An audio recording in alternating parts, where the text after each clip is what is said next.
So much of running a startup company is making sure that you have the money to keep going. This often involves going out and meeting with venture capitalists or other potential investors and pitching your startup company and asking for them to invest for a piece of your company. So when you're pitching to these VCs, you want to know, what exactly are they looking for and why are they deciding to invest in one company or another? In today's video, we're going to talk about what VCs are looking for when investing in a startup. I'm Amanda Rabideau, founder and CEO of Arch Collective. In the past 3 or so years that we've been working with B2B tech founders, we have raised tens of millions of dollars in partnership with those companies from venture capitalists. So we have a little bit of experience when it comes to raising money, and we'd love to share how we do this and the support and the advice that we give our partners. So with that, let's dive in. How do venture capitalists make their investment decisions on whether or not they're going to invest in your company or another? Some of this comes down to if they have a niche investment thesis around the type of companies they invest in, or it could be that they already have companies similar to yours in their existing investment portfolio. This is information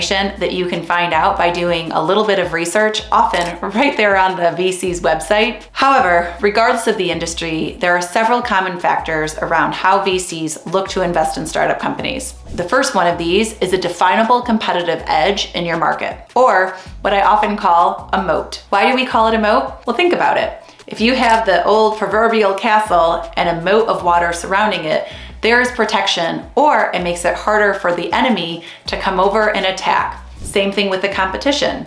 The VCs want to understand, what is your moat, or what is the aspect of your product service that will make it harder for the competitors to achieve what you're doing. VC investors love to make small investments with big returns. Often it's only one or two of their portfolio companies that end up making a majority of the returns on that particular vintage of fund. So startups that can demonstrate features that make them measurably different than the competition have a much higher chance of attracting funding. Ensure you've done the research and that you're confident in great product market fit. It's even better if you can bring in names of actual customers or their testimonials, or show the revenue and the receipts based on what you're getting and how you're having actual customers pay to use your product or service. You need to be able to define your target audience, explain their pain points, and address why your app or platform and your solution is so much better than the competition's at addressing that problem. Consider including research about your MVP or early adopters within your pitch deck. Plus, factual comparisons between you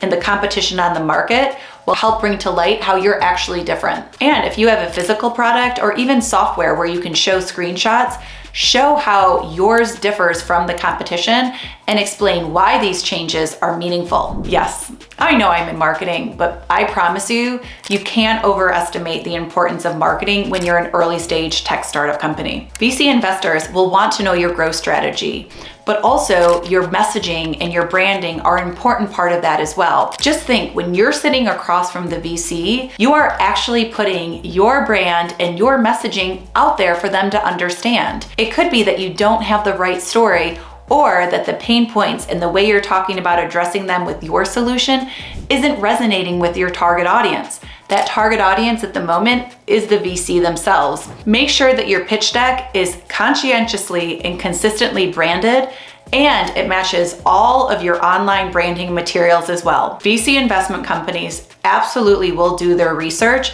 and so it's important that you're consistent across all your channels.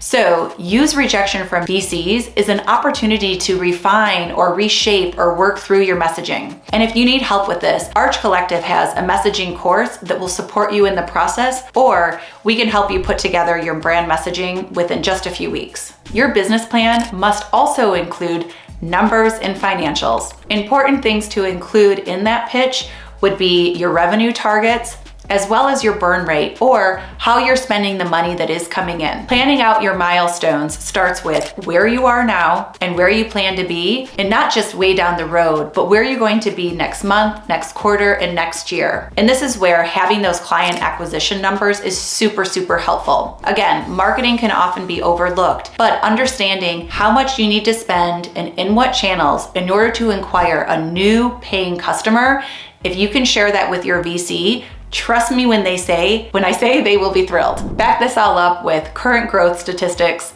market trends, and of course, supporting documents like your marketing plan. Since Q4 of 2022, we've continued to see a decline in VC investment. The one exception so far in 2023 is if you have artificial intelligence in your pitch. Even with a decline, VCs have still invest around $32 billion so far in 2023. Give yourself a chance of getting just a slice of that pie. Book a 15-minute introductory call with me or one of the members of the Arch Collective team. Tell us about your project and let us match you with the right expert to make sure that your pitch is as solid as necessary so you can get the funding needed to make your startup company take off. If you like this type of content, be sure to subscribe to my channel, and I'll see you next time.